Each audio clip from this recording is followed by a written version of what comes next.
Teenage angst is a part of life. But some girls' emotions run too deep to control. I told you not to talk to her! A high school student's quiet reserve masks a deeper horror. This act was up close and personal, and it would have took a very violent and angry person. You want a lift? There is nothing childlike about one girl's thoughts. What did she call me? She knew she was going to kill that night.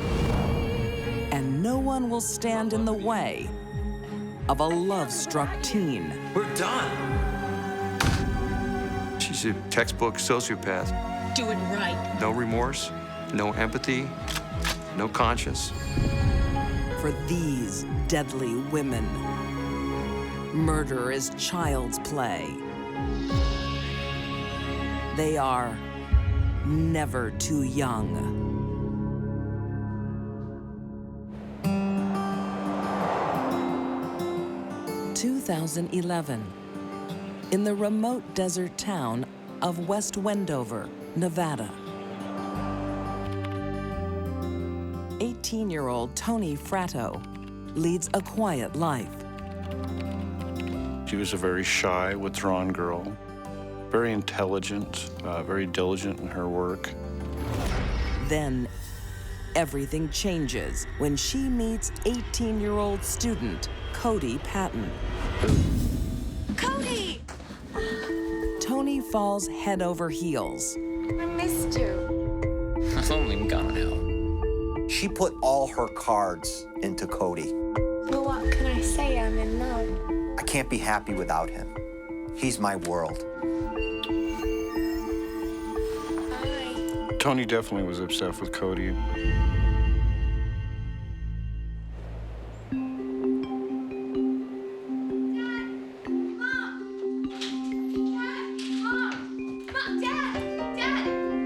The teen romance becomes more serious when the pair talks of marriage.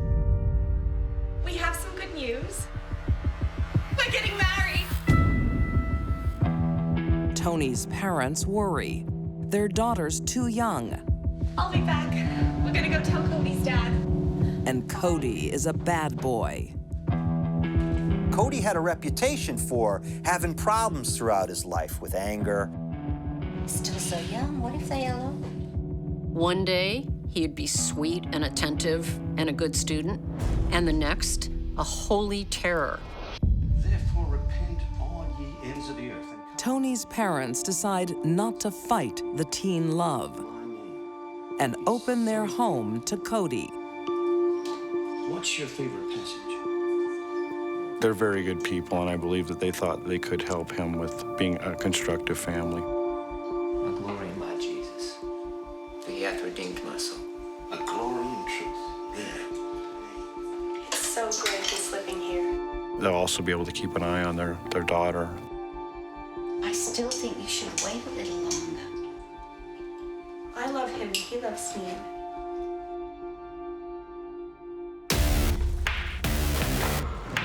But Tony is not the only girl in Cody's life. He still hangs out with childhood friend, 16-year-old Michaela Castanza, or Mickey. They've grown up together. No romantic interests, they're just like best buddies. And that becomes a problem for his new fiancée. Michaela was very pretty, very outgoing, very athletic, the things that Tony wasn't. Thank you. I told you not to talk to her. I've known her forever. Well, yeah, I told you and you don't listen.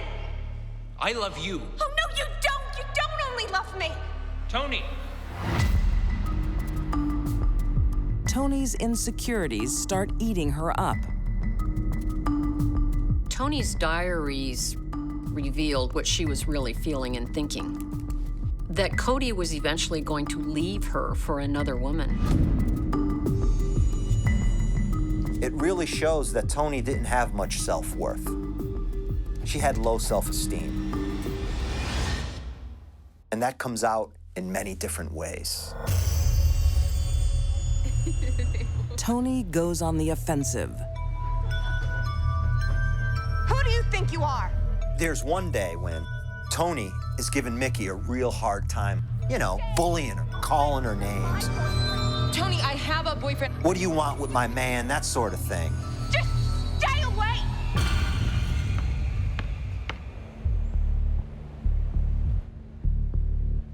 Then Cody does something that surprises everyone. Cody had a box cutter and cut Michaela's arm and thought it was somewhat funny and laughed about it. You're insane! So Mickey responds by saying, this guy is crazy. And he's likely crazy because he's with a crazy girlfriend. What should I say? Meet up.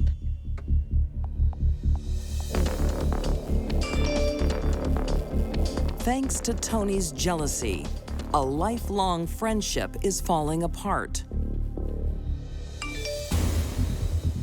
After that incident, Michaela just cut Cody off as a friend. But Cody didn't like that. On March 3rd, 2011, the school parking lot is deserted, except for Cody. He's waiting for Mickey to finish track practice. Mickey goes out of the back of the school, and Cody's waiting for her because he knows where she exits the building every day. Cody, you shouldn't be here. Hey, I just want to show you something. He's got an SUV waiting there, You want to show me something? and he gets her over to that SUV. What, in here? Mickey still has trust in her lifelong friend. But she shouldn't. Whoever came along that got in between Tony and Cody, whether it was innocent or not, was going to be a problem. In 2011, in West Wendover, Nevada, teens Tony Fratto and her fiancé, Cody Patten, are at war with Michaela Castanza. On March the 3rd, Cody sets out to prove his devotion. Cody grabs Michaela while she was coming out of school, binds her, and throws her in the back of his SUV. It's time for her to pay. Then he sends a text to his partner in crime and says, "I've got her." That tells me this was in the planning for a long time, and the plan was murder.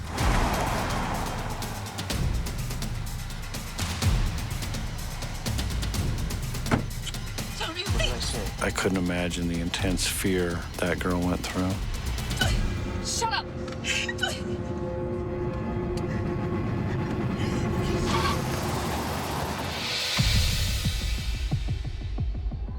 Cody drives to a deserted location known as the gravel pits.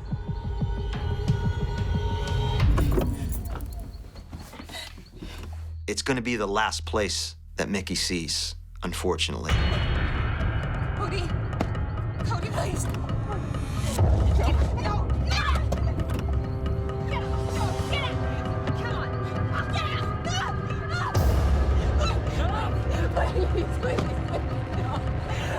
A lifelong friendship ends with senseless cruelty.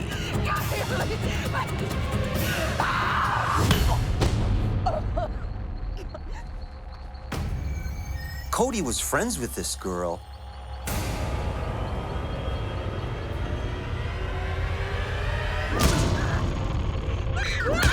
But yet here he is participating in this murder. Why? Well, Tony has control over him.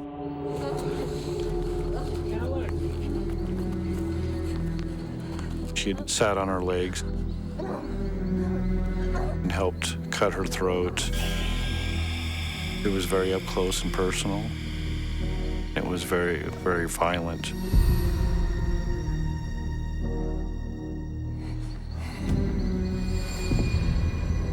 Tony and Cody could have killed Michaela quickly and with a lot less violence, but that isn't what they wanted. And then they bury her in a shallow grave and drive away like it's just any other day. That's cold-hearted. That's evil. At its core. When a 16-year-old girl goes missing, it's not a secret for long. Her worried parents call police, who start talking to Mickey's peers. Tony and Cody were contacted that evening, and both denied even knowing where she was.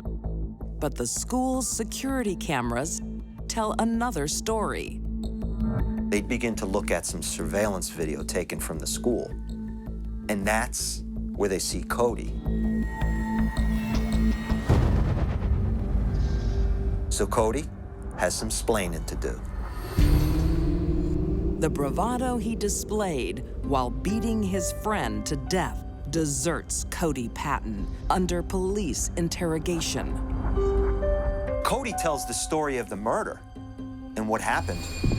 He had done it and confessed that he had done it alone. What Cody doesn't say is who helped him.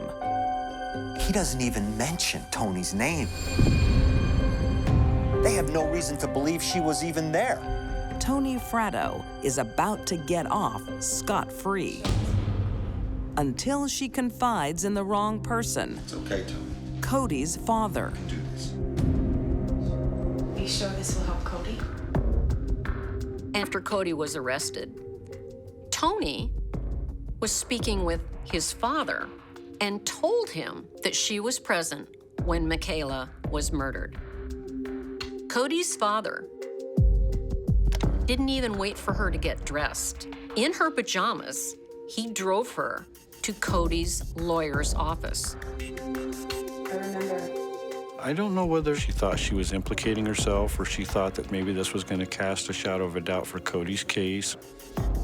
Who slit her throat? I don't know what her reasoning behind this confession was. It's both of us.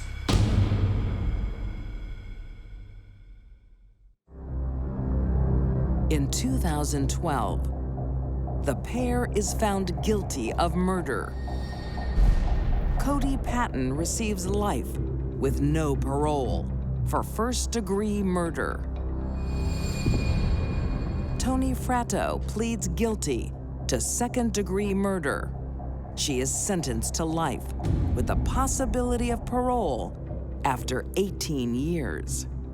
I don't believe it's something any of the community's ever going to forget. Michaela Castanza will be grieved for many years to come. A wonderful life cut short by her lifelong friend. It's astounding to me how easy it was for Cody to turn on his childhood friend, Michaela. Where's the motive for Cody to kill this girl, this childhood friend of his? Tony has a motive. Cody doesn't really have a motive, other than being loyal to Tony.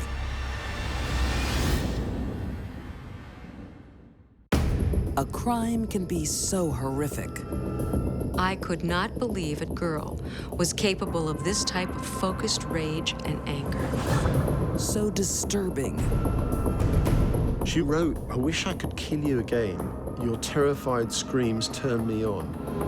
it's almost unbelievable. She was a natural-born killer.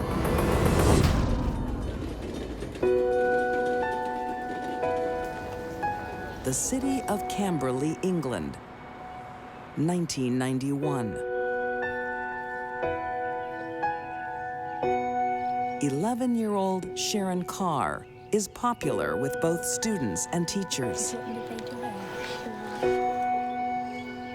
At school, her friends recalled Sharon as being, a pretty sociable kid. A polite, helpful girl. Hey, miss. Hi, Sharon. I'll help you. But her happy exterior is paper thin.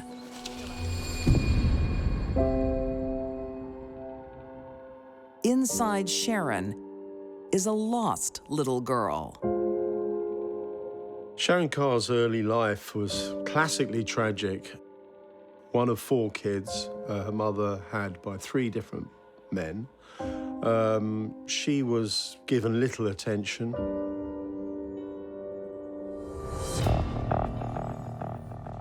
A string of father figures are in and out of her life. So is violence. When Sharon was only 7, both her mother and her mother's live-in partner were hospitalized for a violent interaction between them. Sharon, what are you drawing? Sharon? This is a big problem for children to see something like that. It can leave scars.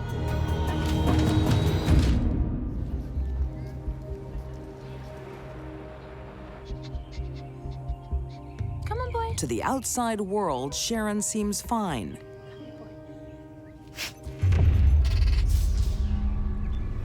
But inside, a storm is brewing. Before her 12th birthday, Sharon lashes out at a neighborhood pet. From a very young age, Sharon was involved in some very disturbing incidents.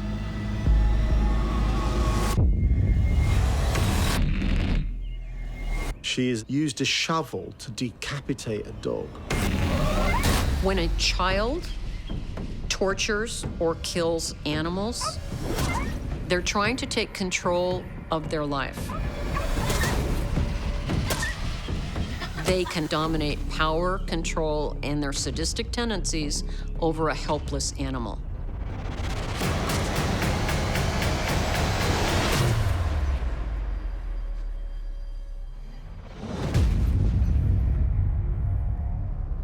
And that's what Sharon liked to do.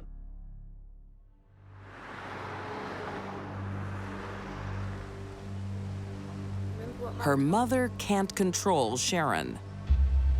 Be a good girl, okay? She places her in foster care. Come on, Sharon. Let's go see your new home. When a child knows nothing but stress, they grow up hyper-attuned, waiting for the next bad event to happen.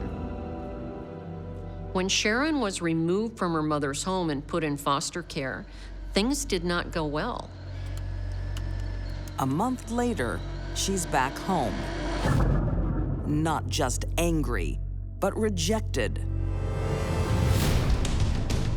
Her dark world is set to explode. Sharon was completely lacking emotion and extremely cold in her outlook on everything. Sharon was used to chaos, and so she created her own.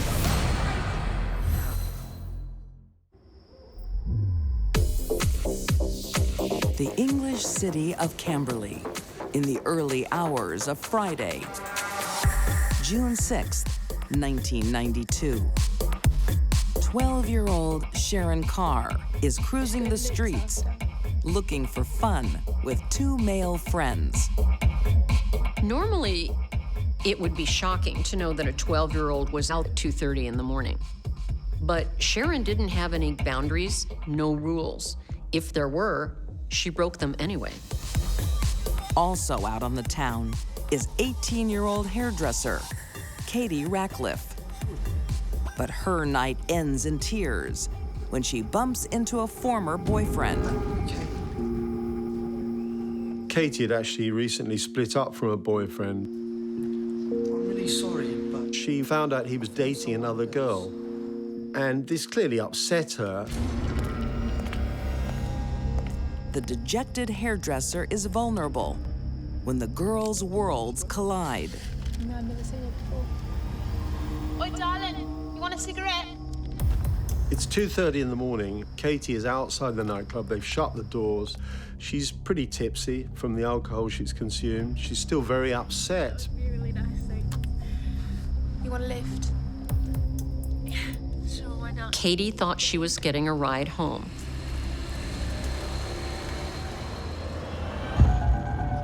It's obvious that Sharon was not threatening in any way to Katie. What's wrong? Boy issues. Otherwise, she would never have accepted the lift with Sharon and those two boys. But Katie is not going home. She's driven to an isolated park. Let me out. Come on, home from here. Calm down, love. No, well, you're crazy. Sharon pulled out this 6-inch blade What did you call me? and surprised Katie. I called you crazy. Sharon was tired of practicing on animals. I don't think Katie did anything to set Sharon off. Sharon knew she was going to kill that night. Katie was the unlucky victim. Sharon's friends do nothing to help Katie. Katie must have just been in disbelief. Then she would have doubled over, feeling all of the pain, feeling the blows from that knife cutting through and through her. Sharon will record in her diary what she is thinking that night. She wrote, "Killing for me is a mass turn on. It makes me so high." She enjoyed the act of stabbing and venting her rage. Moreover, it turned her on. Sharon even wrote in her diary, "I wish I could kill you again. Your terrified screams turn me on." And if she could do it again, she would draw out the murder over a longer period of time because she enjoyed Katie's suffering. In the frenzied attack, Katie suffers more than 30 wounds to her chest, heart, and abdomen. Katie bled to death. She died mainly from internal bleeding. What 12-year-old Sharon does next is almost impossible to believe. Wait, boys, come and help me. She exposed her body, looked at her breasts and genitalia, and then used the knife to cut her. I could not believe a 12-year-old girl was capable of this type of focused rage and anger. I could not believe that a 12-year-old girl would mutilate the genitalia and breasts of an 18-year-old girl. When Katie's body is discovered the next day, everything points to a sex murder. The police thought Katie was killed by a man. It looked like a rape homicide to the police. No one suspects a 12-year-old girl. And her friends don't talk. Sharon is free to go back to being a schoolgirl.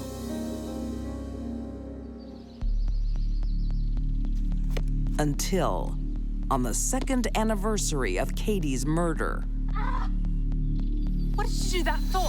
without provocation, Sharon again resorts to violence.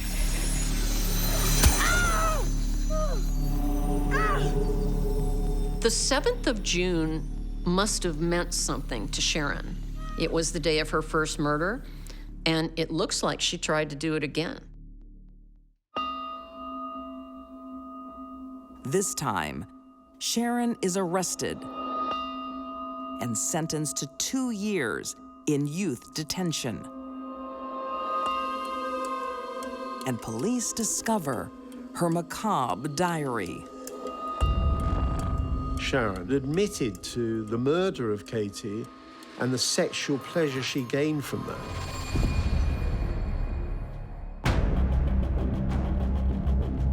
Sharon's male accomplices are never identified. In March 1997, Sharon Carr, the UK's youngest known murderess, is convicted. Sharon, at 12 years old, was a sadist, a sexual sadist.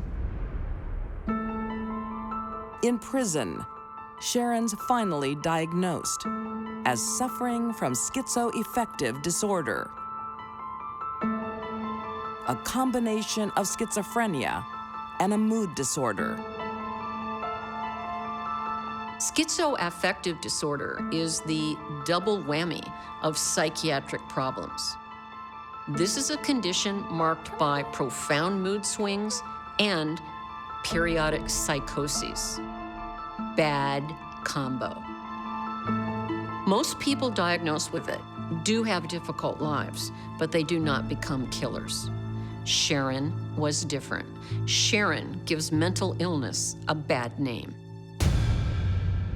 Sharon is transferred to a secure mental institution where she can be held indefinitely.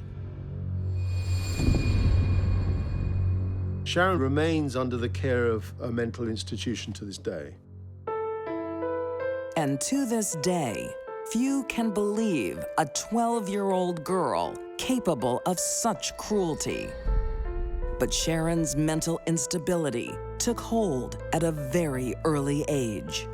It's highly unusual for a 12-year-old female to become a sadistic sexual killer.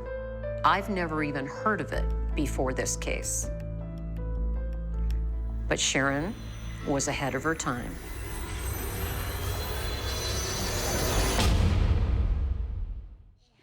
Teen love can be so sweet. It was a fairy tale.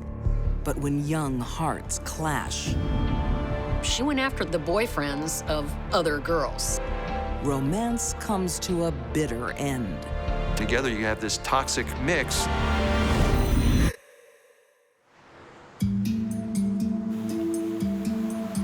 In the quiet country town of Livermore, California, in 2002, 17-year-old school student Jenna has something none of the other girls have. What are you waiting for? Mike's meant to be here. A husband. This was a fairy tale, I think, from Jenna's position. Jenna didn't have a stable, strong, loving father figure in her life. It's no wonder she went to the first good-looking guy that came along. 19-year-old Mike Simons is a military wannabe with a wild side. He was trying to get into the Army. They wouldn't take him. Mike had a juvenile record. He had apparently stolen a car and got into a high-speed pursuit. See you, lovebirds. Mike, he was a bad boy, and everybody knew it.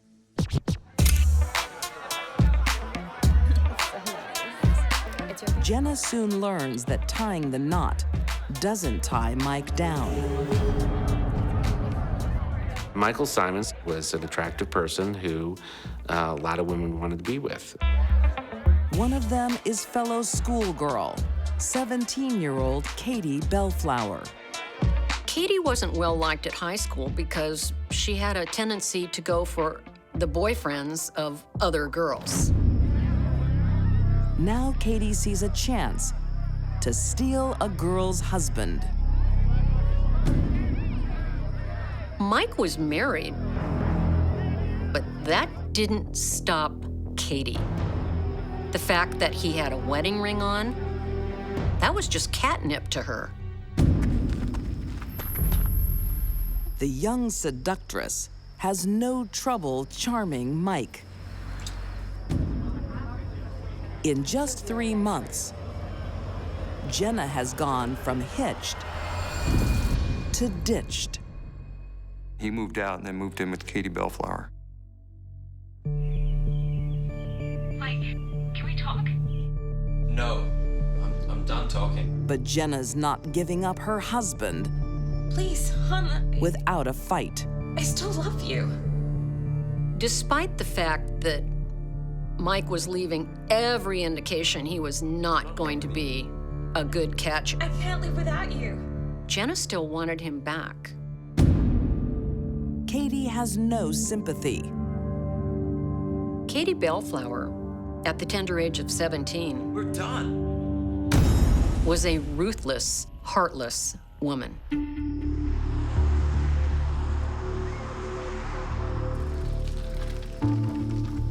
But Jenna's persistence pays off. Mike invites her over for a chat. She's hoping for a reunion. I think Jenna was in love with the idea of having a happy marriage. But they aren't alone.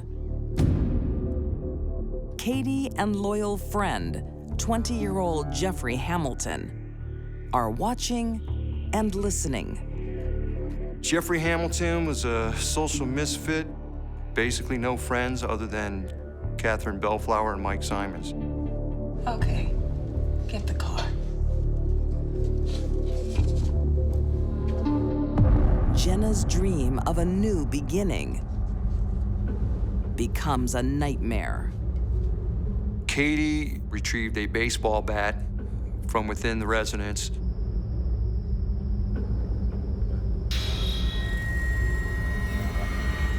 Walked out on the porch, and from behind, struck Jenna Simons. Jenna, okay. When Katie did that, she wasn't defending herself against an attack. Look at me. Mike, help me. She was simply eliminating the competition.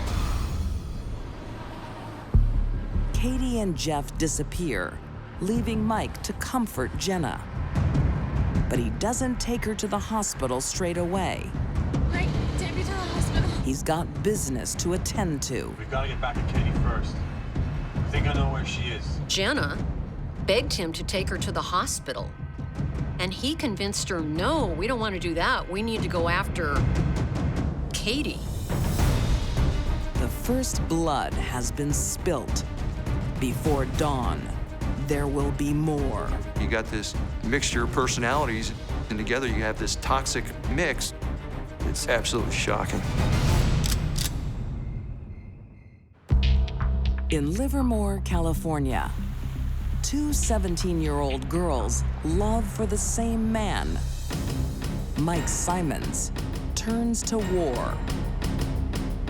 On October the 6th, 2002, Katie Bellflower lashes out at Mike's wife, Jenna Nanetti.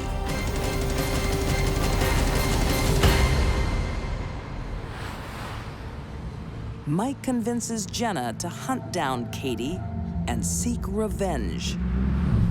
I know where Katie is. Let's go get her. She's hanging out at Whiskey Slough. Mike drives to an isolated area of the Delta.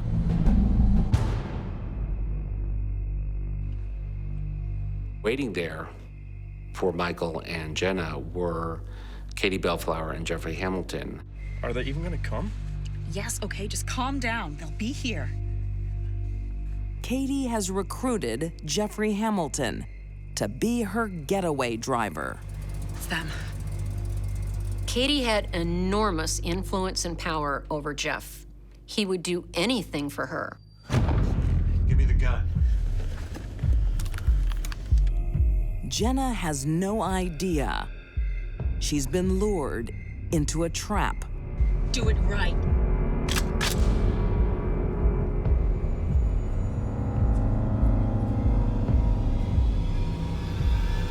Jenna. Mike.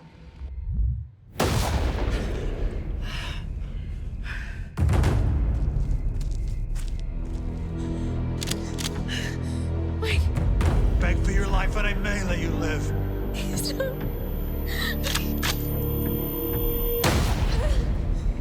He makes her beg for her life. Guns her down in cold blood.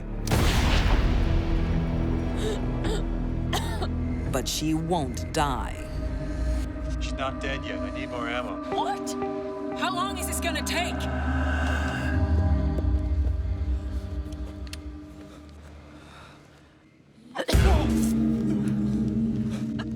You wuss? The final shot is at point-blank range. Mike made Jenna beg for her life before he shot her to death. There's really nothing else to say. Michael and Katie drag Jenna's lifeless body to the edge of the water. The brutality of it is just incomprehensible. Bye-bye, wifey. This isn't just a crime of jealousy. They're also greedy. The duo want to cash in Jenna's life insurance policy. Katie and Mike plan to spend her life insurance proceeds on buying a house and starting a new life. 12 days pass before Jenna's body is found. She's found badly decomposed by a couple of fishermen. 3 of the mourners at Jenna's funeral are also the last people to see her alive. I was confident that Michael and Katie had some involvement. But there's no physical evidence tying any of the trio to the crime. We were never able to find the baseball bat. We were not able to find the shotgun either. The murder goes unsolved and might still be today, except for another love triangle. Hey, baby. I got you a present. This is Aspen. Just months after Jenna's death, Katie brings a third person into their tryst, a 16-year-old girl called Aspen.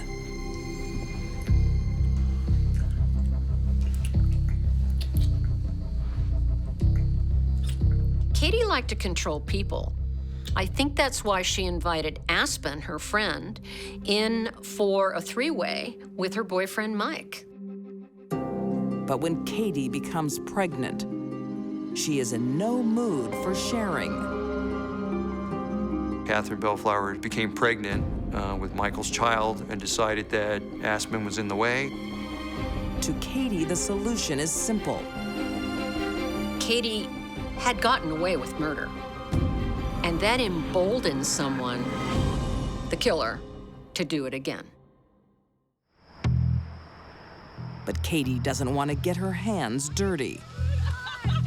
She again recruits Jeff Hamilton. On February 28th, 2003, Katie gets her young teen rival drunk. Come on. They plied her with alcohol. Oh, whoa. My dad would kill me if he knew I was out here. Without warning, Jeff begins to choke her violently.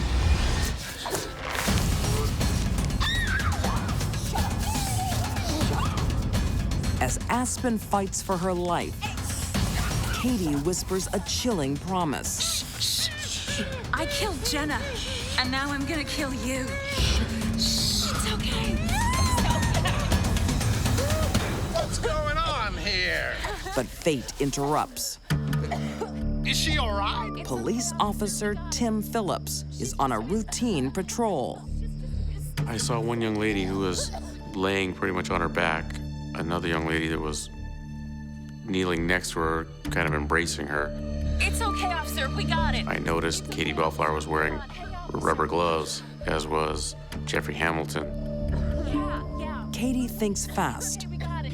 She's just a bit sick. Gloves are in case she vomits. Telling the officer she's not killing Aspen. She's caring for her. She appeared forthright and she was convincing. In an instant, she was able to transition from cold-blooded killer to convince this officer that they were there to provide comfort. It's the perfect chance for Aspen to escape, but she stays silent. Aspen probably didn't tell what Katie and Jeff had done to her because she was frightened. But master manipulator Katie loses control when Aspen gets home. You'll be fine. Just keep your mouth shut. I love you. She immediately told her parents exactly what had happened. And reveals Katie's admission to killing Jenna. Police quickly arrest the trio, and their days of freedom are over. Mike Simons is found guilty of first-degree murder and sentenced to life. No chance of parole. Jeff Hamilton pleads guilty to second-degree murder and is sentenced to 15 years to life. You put all these personalities together and it's just a dangerous mix. Katie Bellflower pleads guilty to first-degree murder and receives 25 years to life in prison. Here's a girl that participates in the brutal murder of a 17-year-old teenager, and then 5 months later plans, orchestrates, and attempts to carry out the murder of a 16-year-old. That tells you all you need to know about Catherine Bellflower. For investigators, the mystery is what turned a teen girl into a killer. We love birds. Katie's background gives few clues. Some criminals are born, some criminals are made through abusive or neglectful childhoods. Katie Bellflower did not come from a dysfunctional family. Katie was born one. I think if Katie hadn't been caught, she would have done it again and again and again. The behavior was becoming repetitive. These deadly women proved youth is no barrier to cruelty. Tony Fratto sacrificed a young life for young love. Sharon Carr turned her sick fantasies into reality. And Katie Bellflower put her desires above a life. They had baby-faced looks, but hard hearts, and were never too young.